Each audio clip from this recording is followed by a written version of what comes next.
Now we've got the feature race, the Emirates Singapore Derby, worth over $1 million. Singapore Group 1, War Affair is chasing the elusive Triple Crown up there at the top, and he will be the favourite for the race. But he's come up with gate number 14, second from the outside. But plenty of quality right the way through. We go down to Fastnet Dragon, who's won its last 4. Over the page, the likes of Seabros, Laughing Gravy, and Ride of Valkyrie's won to 2,500 metres in Argentina. So it's a terrific lineup, a field of 15 to go over the 2,000 metres at the barrier draw on Wednesday. Matt caught up with some of the leading contenders. Mark's happy that he's very fit and well. He's a horse that's still got it all ahead of him, I think, and from barrier 3 and with the champion jockey Nunez on board, we should at least get a chance. 8's in the middle. I've got the 2 favourites outside me, so... Well, I think he'll stay the trip. I think the problem is he needs a bit of rain. Yeah, obviously had to go back into quarantine, which was a bit of a setback for us. I'd like to have had another month with him, but he's, in his last 2 gallops, he's improving with every gallop. He's on a pace runner, he's drawn well, so let's see how he goes. Are you confident the horse can run the trip out strongly? No, not really. He's by a stallion called Casino Prince out of a more than ready mare, and it's a lot of speed in the pedigree. The way he races, though, he has a chance of getting home over 2,000. He's barely been here for about 3 months, so it's a bit of a rush job. I have no doubt he's a horse that's got this kind of caliber to race with such horses. One consolation is after the last 2 races, he's improved a lot. You've beaten War Affair over a trip before in the Gold Cup. Can you do it in the Derby? Yeah, but it'll be a little bit difficult this time. Obviously, the weight turnovers. He gave us a lot of weight in that race. It was 2-2, which Quetcher was a much better horse over 2-2. I think the further the better. And I only beat him 3 lengths. So the weight turnover, it'll be a nice race.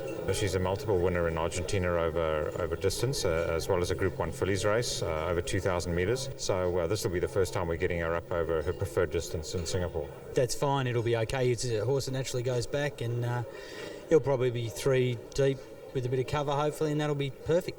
He's going to sit midfield. Nourish knows the horse, so he's been running against older horses and he's held his own. We're the horse that's led every time, and that's what he'll be doing, so and we're looking forward to it. You're lucky if you get 3 deep, actually, with cover. So I'm hoping for that run. And he's very well clear on the weights, so it's weight for age, and he's clear on the ratings, isn't he? So 3 deep run is probably still the best run for him. I'm worried about Quetcher, obviously. Quetcher brings the international form to the races. He's going to be hard. He's going to give us a fight, and also he's tactically has an advantage, and he can race forward, and he can, he can attack early, can't he? See, well, I'll have to come round horses, be deep and come round them. So tactically, he has an advantage on us, but we're still beating him, I think. Yeah, I'm still confident. Well, he's been confident all the way through, hasn't he, Alan Munro? Obviously, the barrier draw makes it a little bit more difficult, but at least he won't get held up. No, it's probably a better draw than, say, 1 or something like that. I don't think gate 1 would be any good to him. So 3 deep with cover, that's pretty much what we're going to expect. You've been spreaking his track work, Gareth. Let's take a look at it now during the week. He works with a good one and works very strongly up on the outside. It's beautiful work, and it's what we've come to expect from the champion. So El Padrino's just no slouch in the mornings, because not many can beat him on track 7, which is the one they're working on now, or the main track in work. And look at this War Affair, he's just too big and too strong for him. Well, this is his last run over the mile. He sat up there a little bit deep on the track, and he just travels so strongly, and he just comes away for a very, very easy win.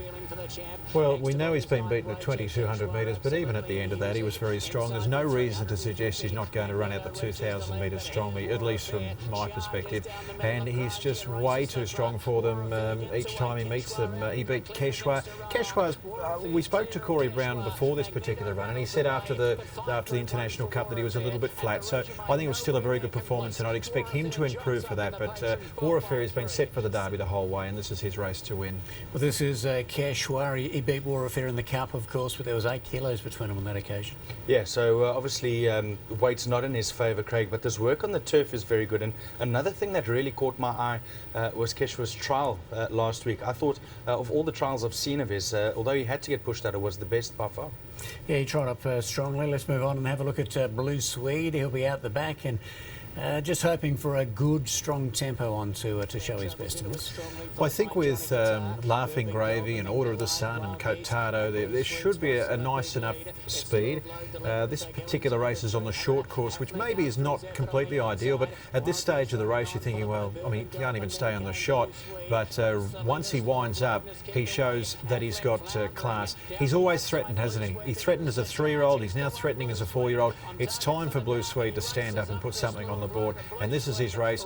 Shane Birchwood, I think, is pretty confident going into this. An element of the unknown, but he should measure up, I think. Twickenham goes forward in his races, probably needed to draw a gate to give his rider Blake Shin the best opportunity. Yeah, it's just going to be tough for him, Craig. And for me, I looked at what he beat here, and with all due respect, I don't know if it's good enough to feature in the Derby. But it comes around once in their 4-year-old career, this Group 1 event. So I suppose he's got to take his chances, and Blake Shin will give him every chance. They've brought in an international Group 1 rider, but I think it may just be a bridge too far and a tough ask for this guy.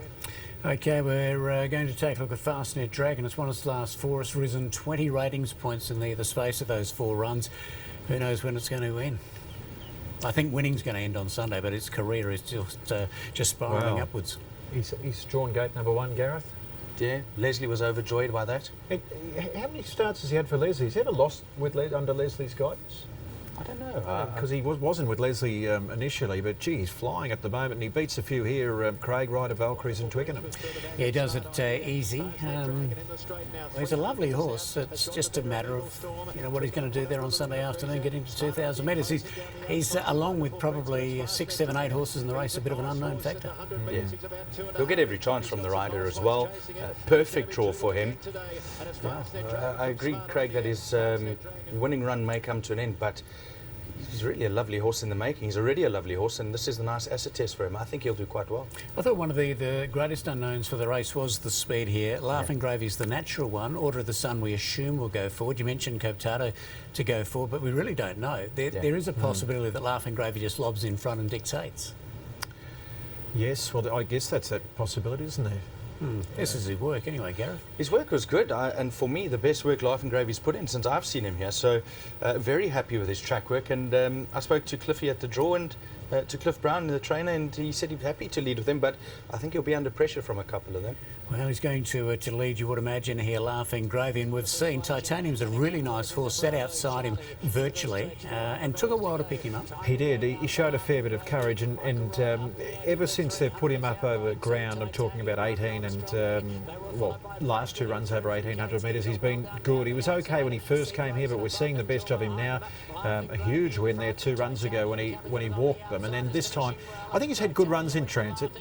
There's a bit more pressure, it might find him out. My gut feeling is he hasn't got the quality to figure in the first few. I'm happy to be proven wrong, but he'll certainly be in the race for a long, long time. Well, Seabrose and the Tiaco colours ran third there. Laughing Gravy went 26-24 first section, and Seabrose spotted him 8 lengths at the top of the straight. It was a crazy, very good run. Yeah, Seabrose is flying at the end of its races. Interesting race, War Affair. There's plenty who want to sort of knock it and find a chink in his armour. I think he's a certainty. Yeah, I've gone against a few favourites recently in big races, so I won't be doing it here. I think this is the one we should be with. I think something would have to go wrong, like a deluge of rain, or he's trapped 4 wide throughout or something. Something massively wrong for him to get beaten, because he's just better than them. If he got caught 4 deep and a long way back and they walked or something like that, and then Fastnet Dragon or horse got shot through near the fence or something, that might make it tough. But rain might be a big one as well, but you don't know. In terms of Derby fields you guys have seen, because you've obviously been here a lot longer than I have, how does this field rank up for you compared to previous races? Well, I think it's a strong derby. I think it's a deep derby, but I think we've got a genuine standout, whereas last year we didn't expect the winner to do what it did. You know, we've seen the likes of Chase Me, we didn't expect that. Clint was able to win after getting a nice run behind better than ever. This time I think we've got a genuine standout, but a good group of horses behind it. It's looking a good honour roll in the last couple of years with Better Life, Spalato, potentially War Affair. They're the sort of names you want on the trophy, I think. Okay.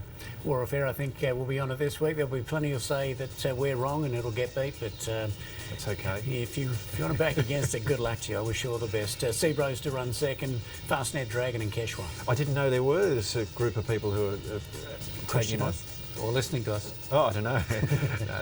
War Affair to beat Fastnet Dragon, Quechua and Blue Sweet, 1, 9, 2 and 5. War Affair, Quechua, Fastnet Dragon and Blue Sweet. And Craig, did they declare a minimum dividend for this race? Yes, 5.30. I'm not sure if you missed him last time at whatever he paid last time, he'd be racing in to have 5.30 about $7. We said he's no way in the world he'd go up at $7. But yeah, but they have declared a 5.30 race, so take that in mind, but I'm not sure he'll be that short.